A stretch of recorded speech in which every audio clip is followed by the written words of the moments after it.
नमस्ते मेरे प्यारे दोस्तों, स्वागत है आपका अपना YouTube channel motive happy study पर। सेट प्रैक्टिस करने का मतलब होता है कि एग्ज़ाम के सिलेबस और पैटर्न के आधार पर तैयारी को सटीक और स्ट्रॉन्ग बनाना, साथ में महत्वपूर्ण प्रश्नों का रिवीजन करना जो परीक्षा में बार बार पूछा जाता है।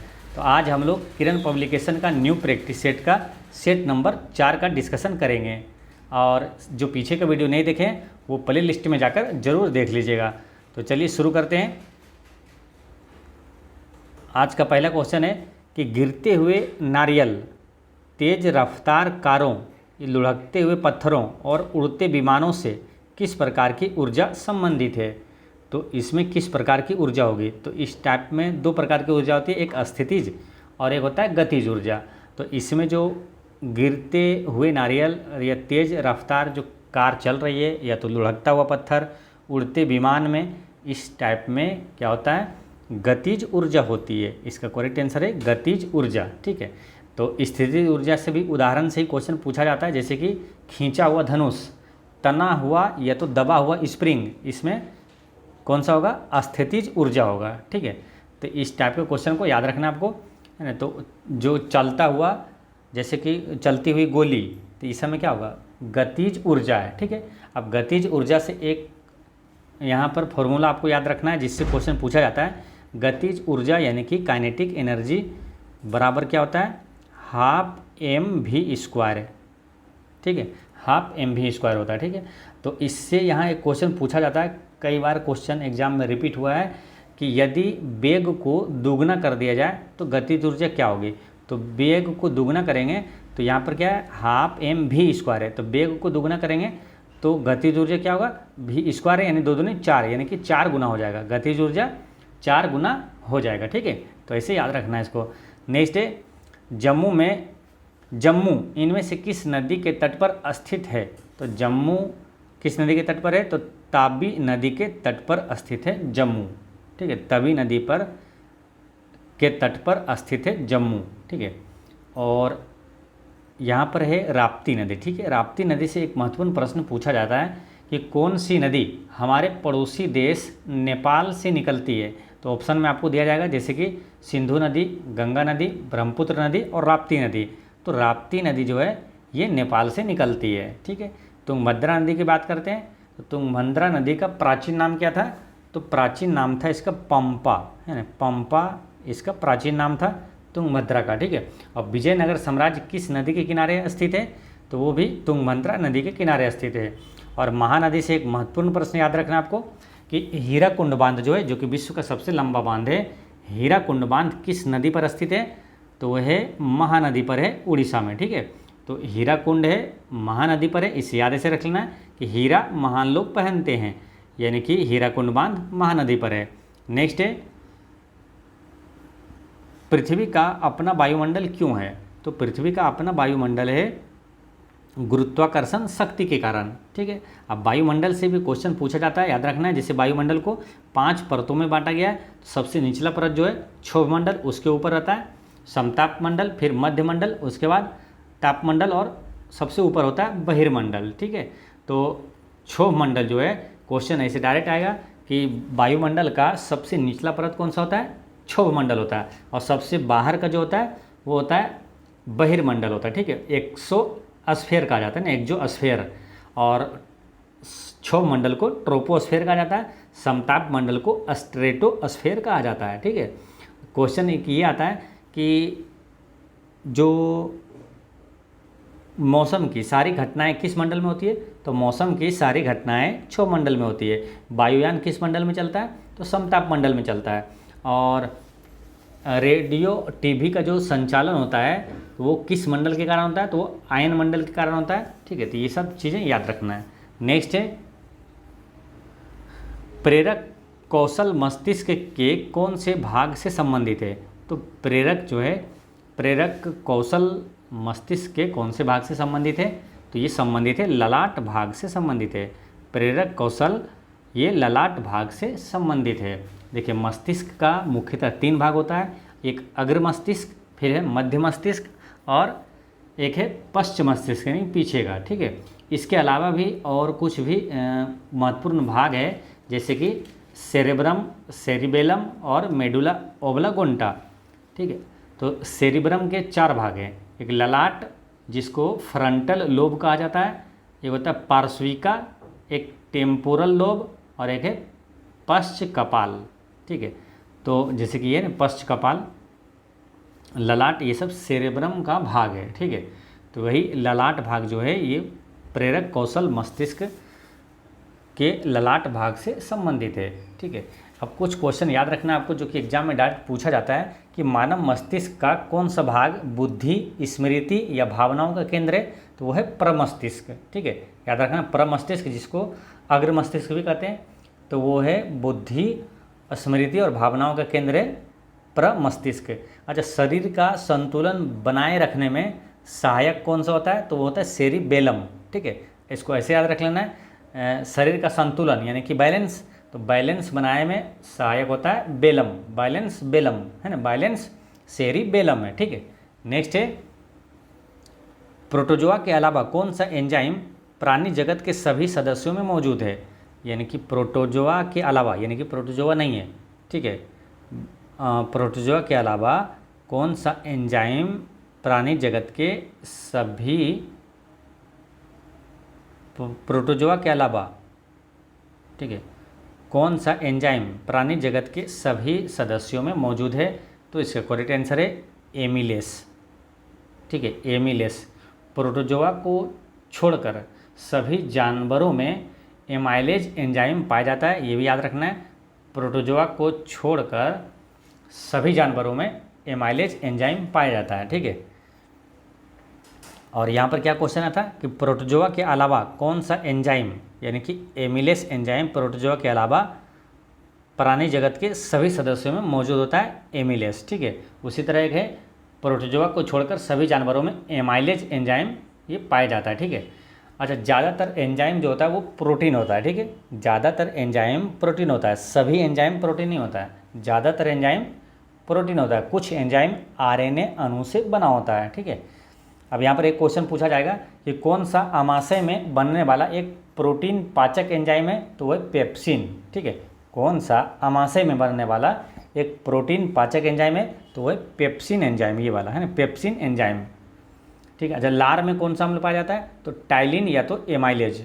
ठीक है, टाइलिन या तो एमाइलेज एंजाइम ये लार में पाया जाता है। ठीक है, जो कि प्रोटोजोआ के छोड़कर सभी जानवरों में पाया जाता है ना, टाइलिन या तो एमाइलेज एंजाइम। ठीक है, एमाइलेज या तो टाइलिन ही स्टार्च को शर्करा में तोड़ता है। ठीक है, जैसे क्वेश्चन आएगा कि स्टार्च को शर्करा में कौन बदलता है, तो वो एमाइलेज एंजाइम है जो कि लार में पाया जाता है। नेक्स्ट है तरल पदार्थ के क्वथनांक पर डैश है, क्या होता है, इसमें तापमान नियत रहता है। तरल पदार्थ के क्वथनांक पर तापमान नियत रहता है।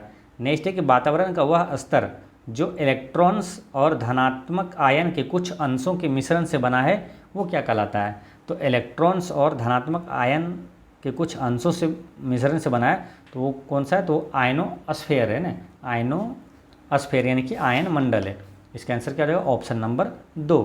इसी के कारण है ना जो रेडियो और टीवी जो संचार होता है वो आयन मंडल के कारण ही संभव है। ठीक है, बाकी आपको मालूम है ट्रोपोस्फेयर यानी कि क्षोभ मंडल, स्ट्रेटोस्फेयर यानी कि समताप मंडल, ओजोन परत जो है समताप मंडल में ही पाया जाता है। ठीक है, और मौसम की सारी घटनाएं वो क्षोभ मंडल में होता है, सबसे निचला परत जो है वो क्षोभ मंडल है यानी ट्रोपोस्फेयर। नेक्स्ट है विद्युत प्रतिरोध को मापने की इकाई क्या है, तो विद्युत प्रतिरोध यानी कि प्रतिरोध का इकाई क्या है, ओम है। ठीक है, प्रतिरोध का इकाई है ओम। लेकिन अगर क्वेश्चन आ जाता है कि प्रतिरोधकता की इकाई क्या है, प्रतिरोधकता की इकाई क्या है, तो कई लोग जिससे जो नहीं पढ़े हैं तो वो भी इसका आंसर भी प्रतिरोधकता का भी ओम टिक कर देते हैं। ठीक है, तो ध्यान रखना प्रतिरोधकता का इकाई है ओम मीटर। ठीक है, याद रखना है ओम मीटर। ठीक है, तो इसको ऐसे रिलेट कर लीजिएगा। देखिए प्रतिरोध का है ओम और प्रतिरोधकता इसको जैसे छोटा है तो छोटका वाले के आंसर क्या है, छोटका ओम। अब प्रतिरोधकता ये तो सब बड़ा हुआ तो इसका इकाई क्या है, ओम मीटर है ना, प्रतिरोधकता का ओम मीटर और प्रतिरोध का ऐसा इकाई ओम है। ठीक है, तो ये ध्यान रखना है। अच्छा, विद्युत धारा का ऐसा ही मात्रक क्या है, तो एम्पियर है। विद्युत धारा का ऐसा ही मात्रक एम्पियर है। और कार्य और ऊर्जा ये दोनों का SI मात्रक जूल है, और वोल्ट किसका SI मात्रक है, तो यह विभवांतर का SI मात्रक वोल्ट है। नेक्स्ट है क्वेश्चन नंबर 9।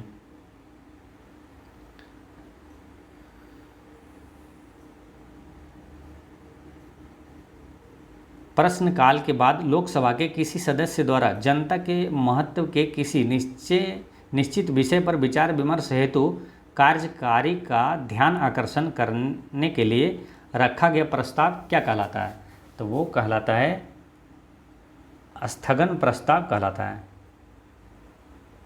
ठीक है, इसका आंसर क्या हो जाएगा, ऑप्शन नंबर 3।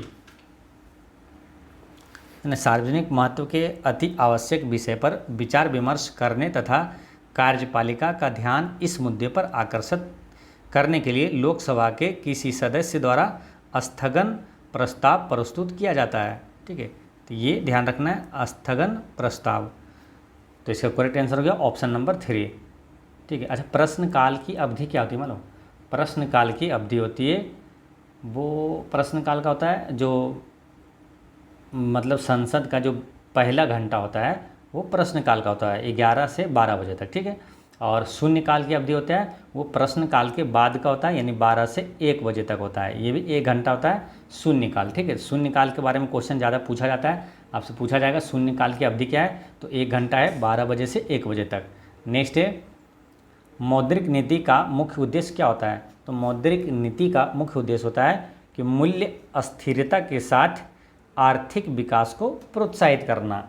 मौद्रिक नीति का मतलब है कि मूल्य अस्थिरता के साथ आर्थिक विकास को प्रोत्साहित करना। ठीक है, अच्छा मौद्रिक नीति का क्रियान्वयन कौन करता है, तो RBI करता है। RBI की स्थापना कब हुआ, 1 अप्रैल 1935 को हुआ। RBI का राष्ट्रीयकरण कब हुआ, 1949 को हुआ था।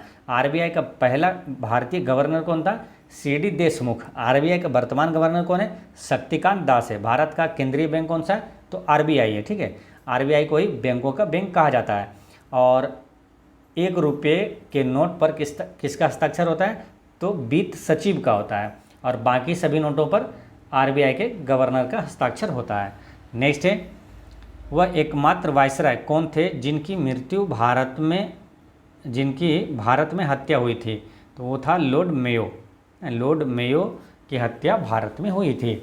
लॉर्ड मेयो से एक प्रश्न और याद रखना है आपको, लॉर्ड मेयो का कार्यकाल था 1869 से 72 तक।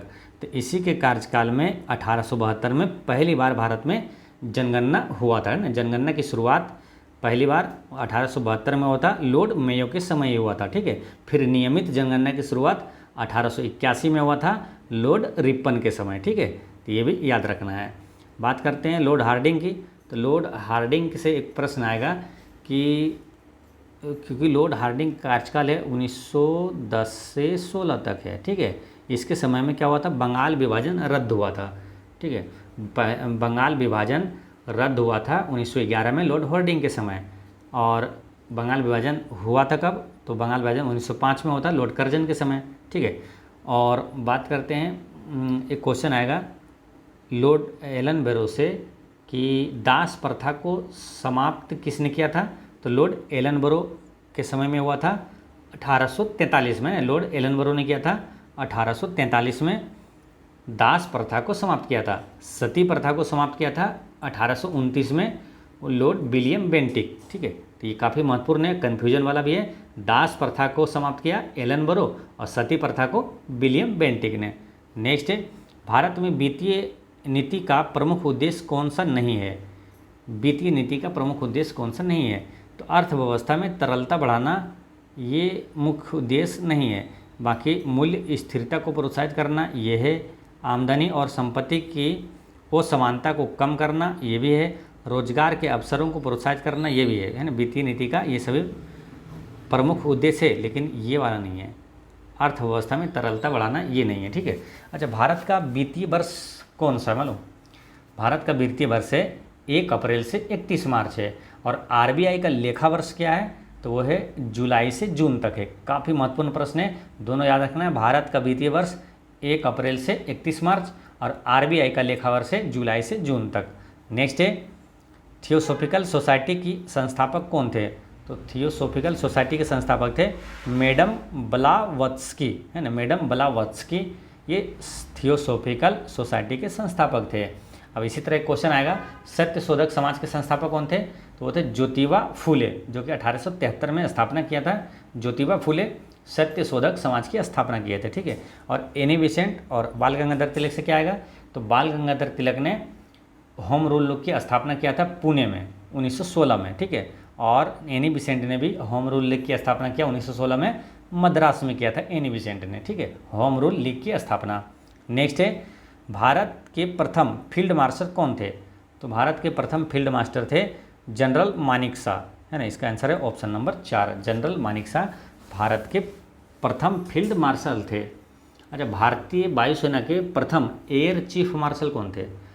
तो भारतीय वायुसेना के प्रथम एयर चीफ मार्शल थे अर्जन सिंह, है ना, अर्जन सिंह थे। अच्छा, भारत के प्रथम नौसेना अध्यक्ष कौन थे? तो रामदास कटारी थे,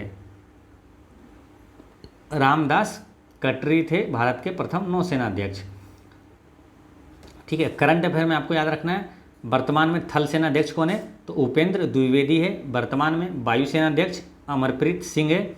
वर्तमान नौसेना अध्यक्ष दिनेश कुमार त्रिपाठी है। वर्तमान में भारत का CDS कौन है? चीफ ऑफ डिफेंस स्टाफ कौन से? तो है अनिल चौहान है। और जो तीनों सेनाओं का सर्वोच्च सेनापति कौन होता है? तो राष्ट्रपति होता है, जो कि वर्तमान में द्रौपदी मुर्मू है। नेक्स्ट है क्वेश्चन नंबर 15, धरती सभी के लालच के लिए नहीं है, बल्कि सभी की आवश्यकताओं की पूर्ति के लिए पर्याप्त साधन उपलब्ध कराती है। ये कथन किसने कहा था?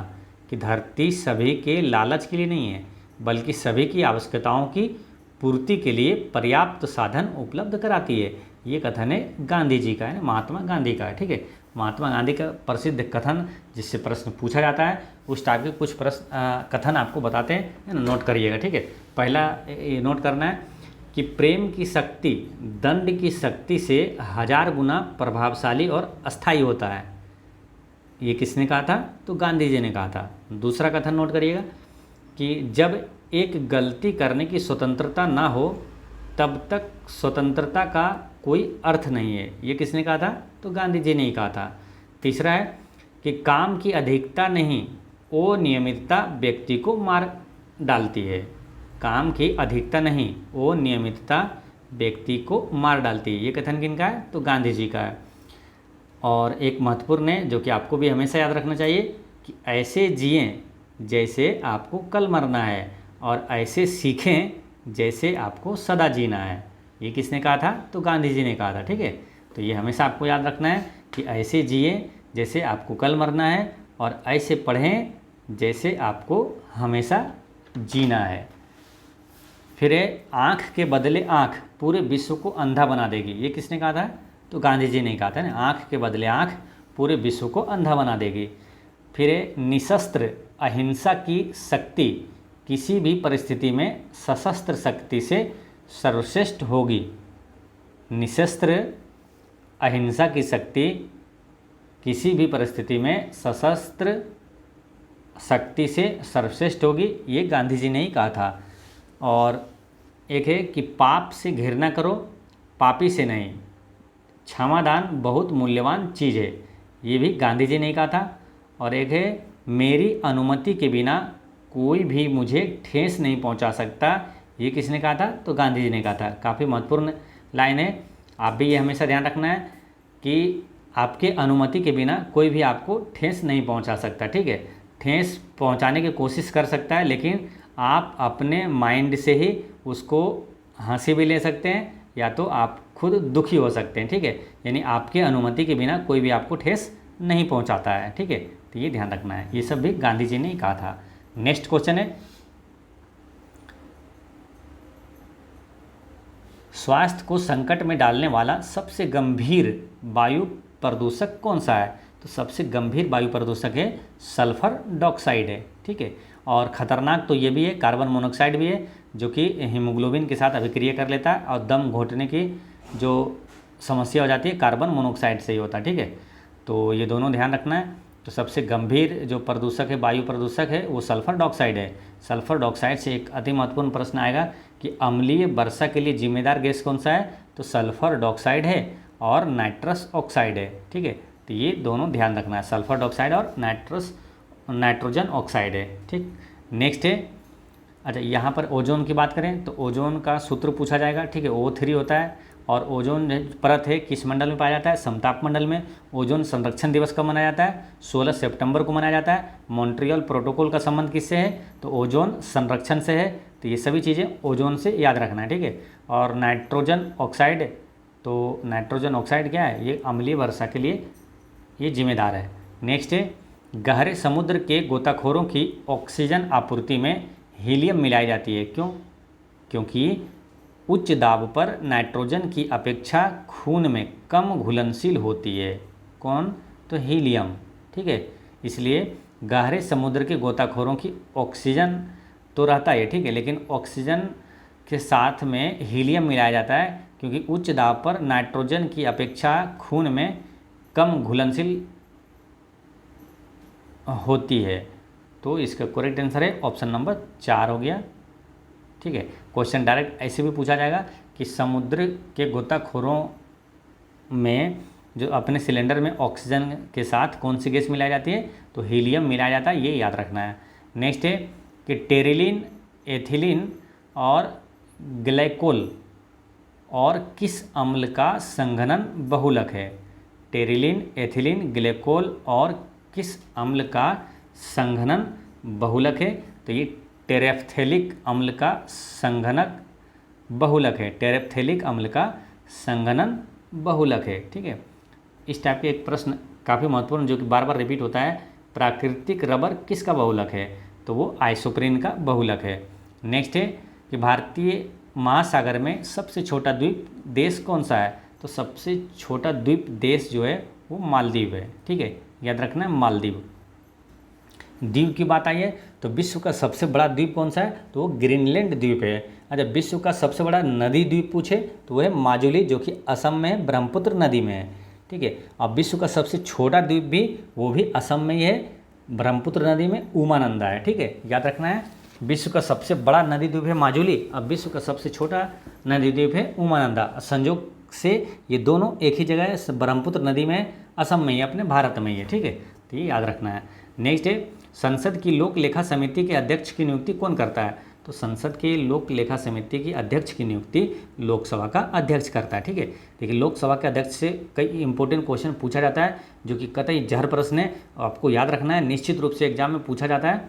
देखिए एक तो ये हो गया, संसद की लोक लेखा समिति की अध्यक्ष की नियुक्ति लोकसभा का अध्यक्ष करता है। ठीक है, कोई विधेयक धन विधेयक है या नहीं, इसका निर्णय कौन करता है, लोकसभा का अध्यक्ष करता है।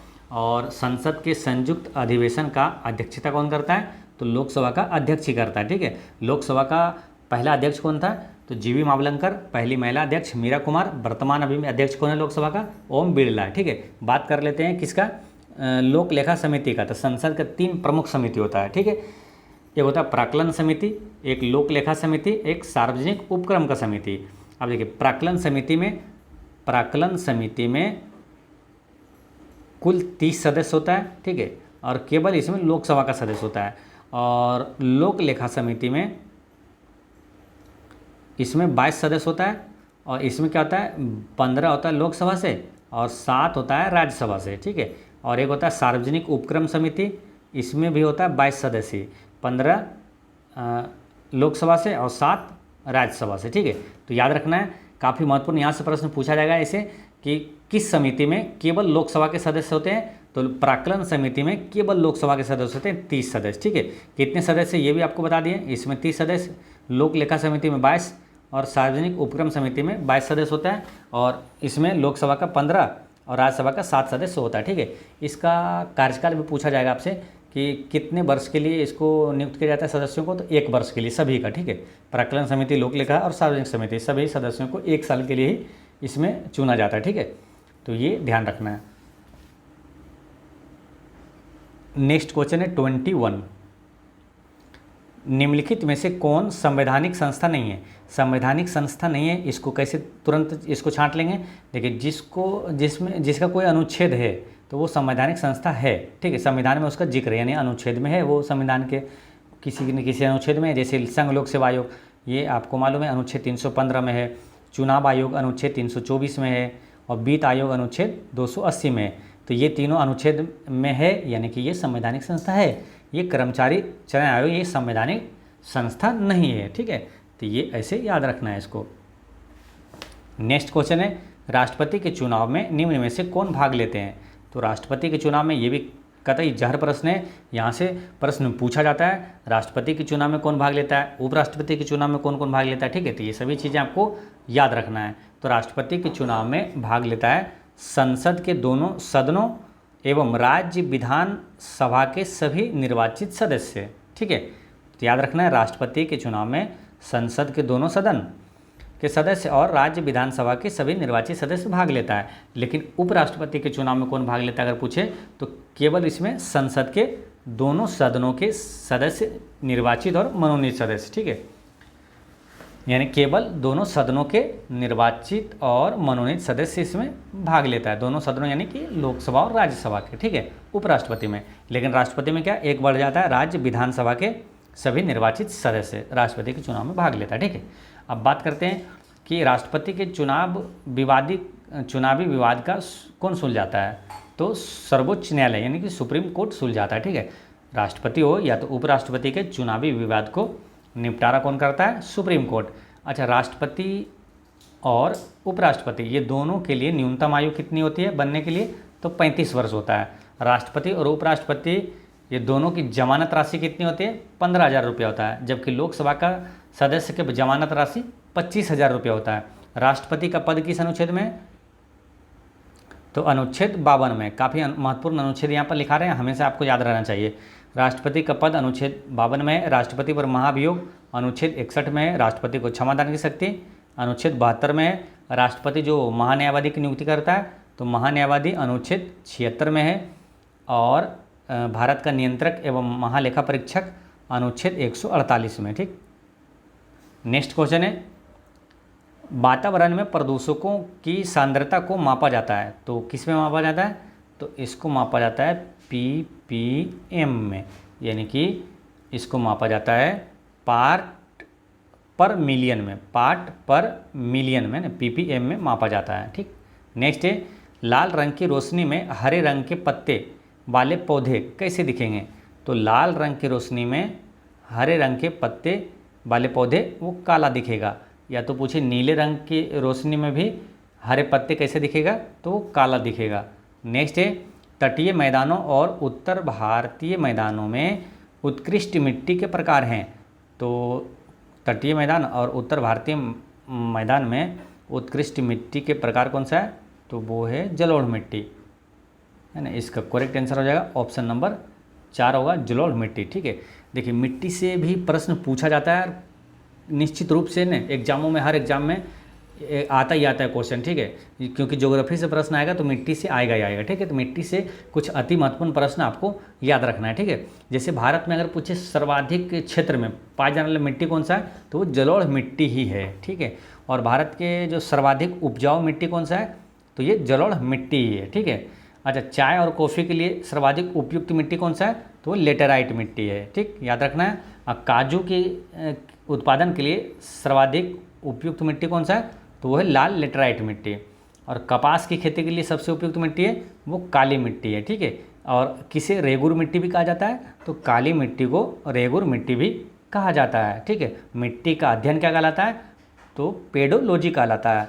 और एक क्वेश्चन आएगा इससे कि नवीन जलोढ़ मिट्टी को क्या कहा जाता है? तो खादर कहा जाता है। नवीन जलोढ़ मिट्टी यानी कि नया रहता है, जो कि जहाँ पर सालों भर वर्षा का पानी आते रहता है तो वो क्या होता है, जैसे एरिया वो क्षेत्र जो होता है वो खादर यानी कि खोद के ले जाता है, ये खादर हो जाता है, ठीक है।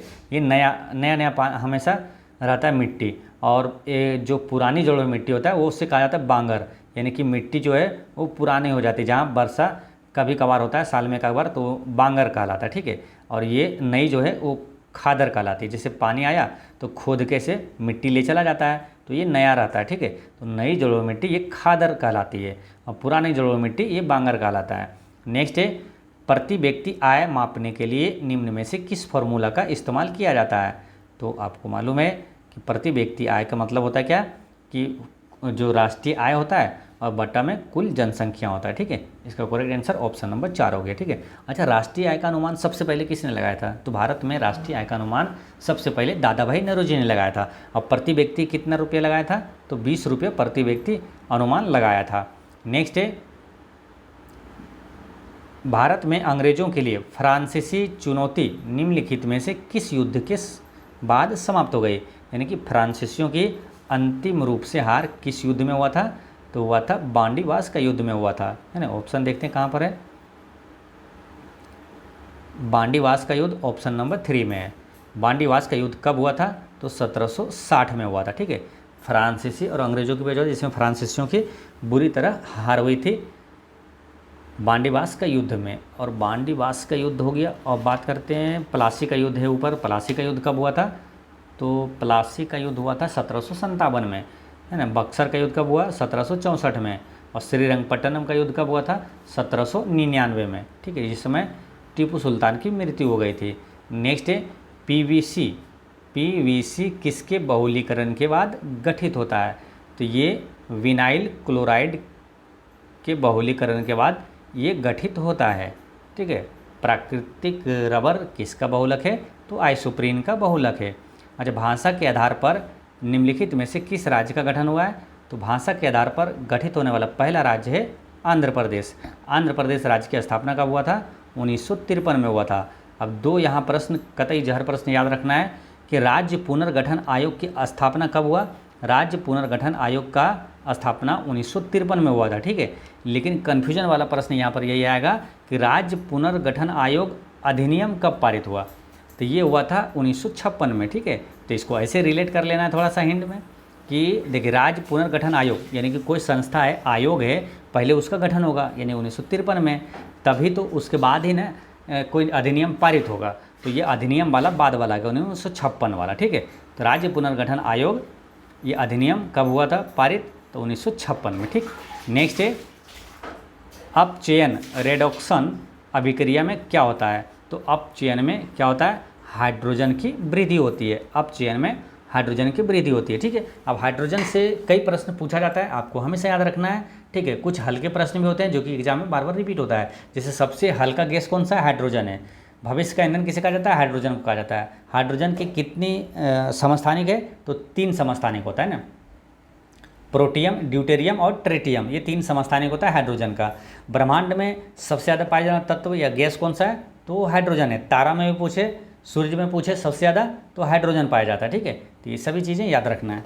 नेक्स्ट है सिनेगोग निम्नलिखित में से किसका पूजा स्थल है? तो सिनेगोग जो है ये यहूदी धर्म का पूजा स्थल है सिनेगोग। ठीक है, अब इस टाइप के सभी प्रश्न आपको याद रख लेना है। जैसे पारसी धर्म का पूजा स्थल को क्या कहलाता है? तो अग्नि मंदिर कहलाता है। काफ़ी महत्वपूर्ण है, ये सब याद रखना है। पारसी धर्म का पूजा स्थल अग्नि मंदिर कहलाता है। सिख धर्म का पूजा स्थल गुरुद्वारा कहलाता है। ईसाई धर्म का पूजा स्थल चर्च कहलाता है। ईसाई धर्म का चर्च, मुस्लिम का मस्जिद और हिंदू का मंदिर। ठीक है, अच्छा विश्व प्रसिद्ध यहूदी मंदिर कहाँ है? तो वो जेरूसलम में है। जेरूसलम क्या है? इजराइल की राजधानी जेरूसलम है।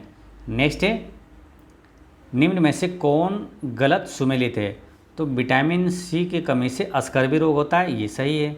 विटामिन के की कमी से रक्त अस्त्राव होता है, ये भी सही है। विटामिन ए की कमी से रतौंधी रोग होता है, ये भी सही है। विटामिन ई की कमी से रिकेट्स रोग होता है, ये गलत है, क्योंकि विटामिन ई की कमी से जनन शक्ति में कमी होती है और रिकेट्स रोग जो होता है या सूखा रोग होता है वो विटामिन डी की कमी से होता है। ठीक है, ये जो रोग होता है विटामिन डी के कमी से होता है। ठीक है, तो ये ध्यान रखना है। और विटामिन ई का हो गया जनन शक्ति में कमी। ठीक, बाकी सब चीज़ें तो है। और एक बी वाला छूटा है, तो बेरी बेरी रोग किसके कारण होता है? तो विटामिन बी की कमी से बेरी बेरी रोग होता है। ठीक है, बाकी विटामिन के बारे में पूरा डिटेल में आपको बताए हुए हैं। विटामिन से एक भी क्वेश्चन नहीं छूटेगा। ठीक है, तो जो लोग पीछे का वीडियो नहीं देखें वो जरूर देख लीजिएगा। जैसे विटामिन की खोज किसने किया था? कासिमिर फंक ने किया था, 1912 में किया था। Vitamin A, B, C, D, E और के का रासायनिक नाम सभी चीज़ बताए हुए हैं। ठीक, नेक्स्ट है छत्तीसगढ़ में लौह और इस्पात का कारखाना कहाँ स्थित है?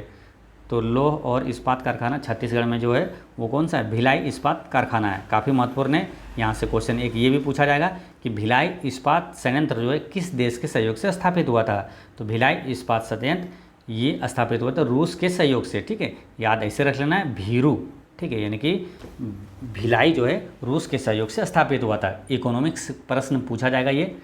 और बोकारो भी रूस के सहयोग से स्थापित हुआ था। तो बोकारो स्टील प्लांट को, इसको भी याद रख लेना, बीरू, बीरू भीरू, यानी कि भिलाई रूस के सहयोग से, और बीरू यानी कि बोकारो रूस के सहयोग से स्थापित हुआ था, ठीक है। और दुर्गापुर स्टील प्लांट जो है वो कहाँ है, पश्चिम बंगाल में, ठीक है। दुर्गापुर स्टील प्लांट पश्चिम बंगाल में है, और राउरकेला स्टील प्लांट उड़ीसा में है, और बोकारो कहाँ है, झारखंड में है, ठीक है। तो ये सब याद रखना है। अब क्वेश्चन ये आएगा कि दुर्गापुर स्टील प्लांट जो है ये किस देश के सहयोग से स्थापित हुआ था। तो दुर्गापुर ब्रिटेन के सहयोग से स्थापित हुआ था। इसको याद रखना है, द्रविड़, यानी कि दुर्गापुर ब्रिटेन के सहयोग से। और एक है राउरकेला, राउरकेला जर्मनी के सहयोग से स्थापित हुआ था। इसे याद रखना है, राज, यानी कि राउरकेला जर्मनी के सहयोग से स्थापित हुआ था। आपको एक चीज़ ये ध्यान रखना है कि दुर्गापुर, भिलाई और कौन है, राउरकेला, दुर्गापुर, भिलाई और राउरकेला स्टील प्लांट ये तीनों दूसरी पंचवर्षीय योजना में स्थापित हुआ था, जबकि बोकारो जो है ये तीसरी पंचवर्षीय योजना में स्थापित हुआ था। नेक्स्ट है बॉम्बे स्टॉक एक्सचेंज, सेंसेक्स कितने स्टॉक्स पर आधारित है ना, BSE जो है बॉम्बे स्टॉक एक्सचेंज सेंसेक्स कितने स्टॉक्स पर आधारित है। तो ये है 100 स्टॉक्स पर आधारित है, ठीक है।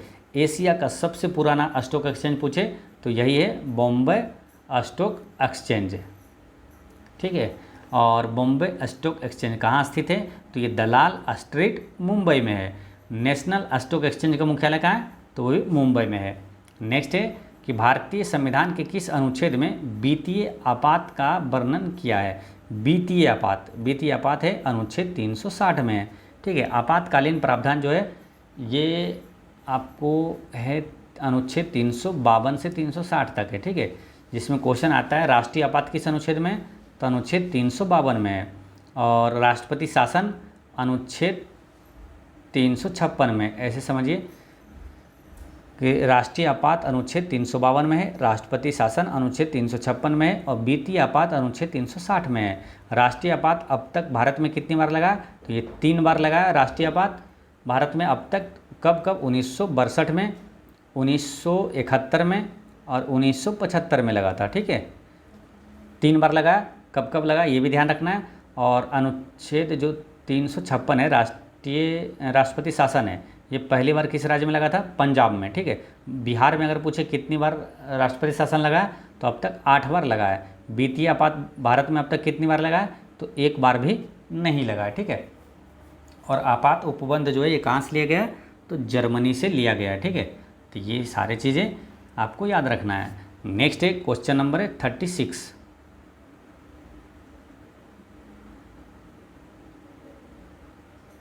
रिफ्ट घाटी में भारत की कौन सी नदी बहती है, तो रिफ्ट घाटी में ये ताप्ती नदी बहती है, ठीक। रिफ्ट घाटी में ताप्ती नदी बहती है।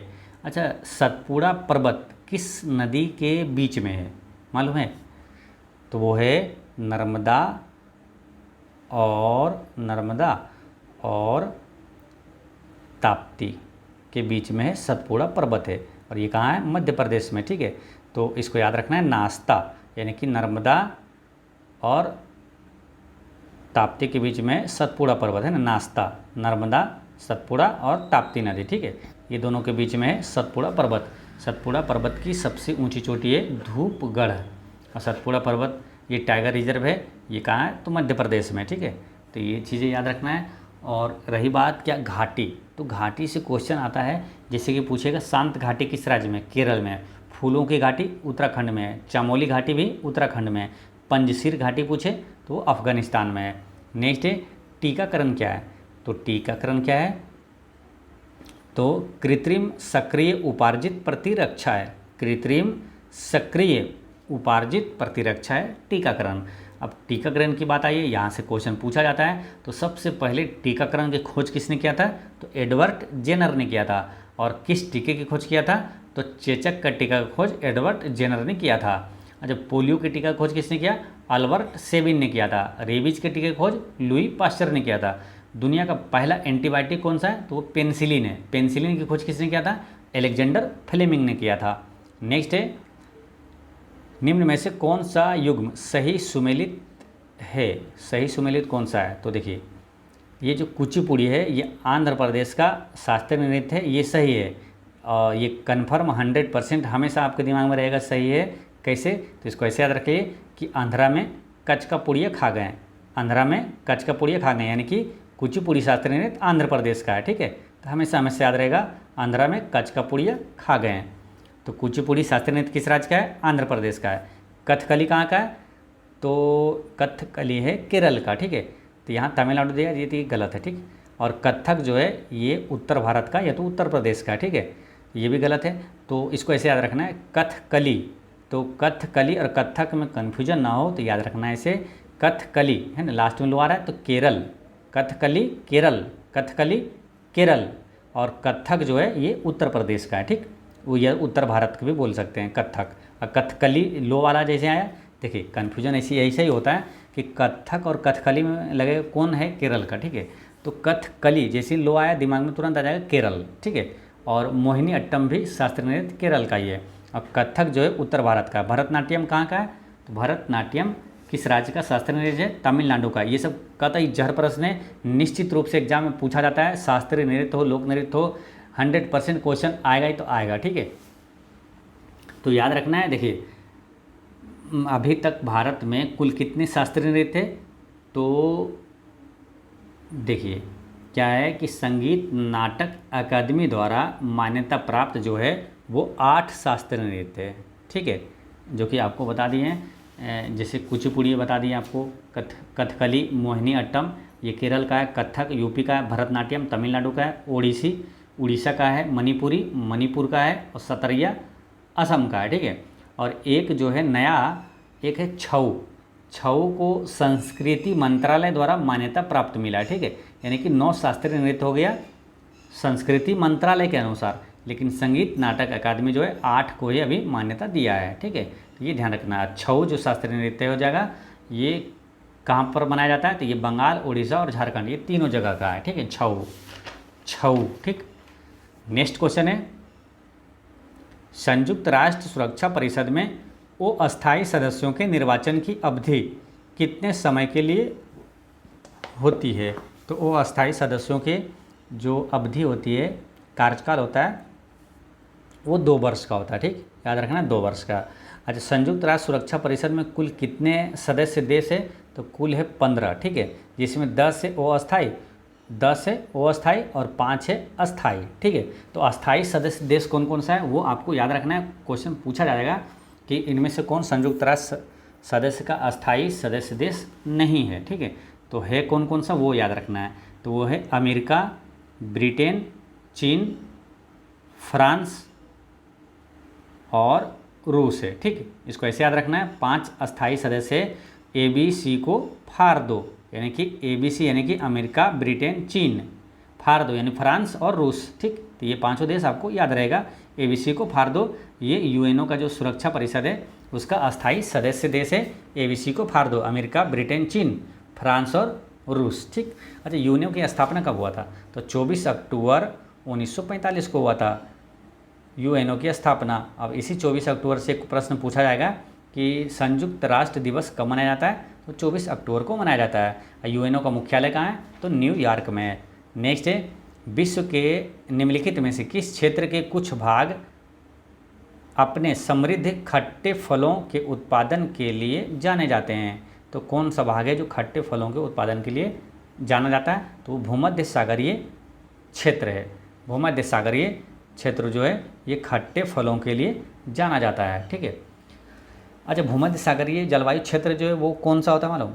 30 डिग्री से 45 डिग्री उत्तरी और दक्षिणी गोलार्ध में पाया जाता है भूमध्य सागरीय जलवायु क्षेत्र। ठीक है, अच्छा, खट्टे फलों में कौन सा अम्ल पाया जाता है? तो साइट्रिक अम्ल पाया जाता है। ठीक है, तो ये भी याद रखना है।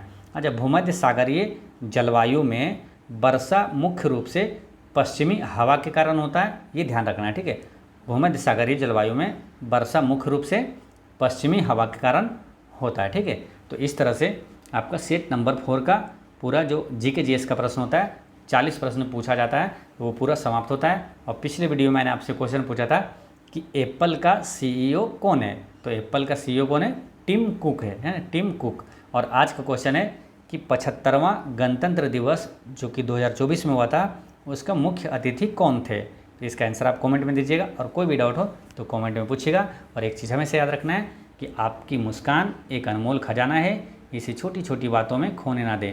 पढ़ते रहे, मुस्कुराते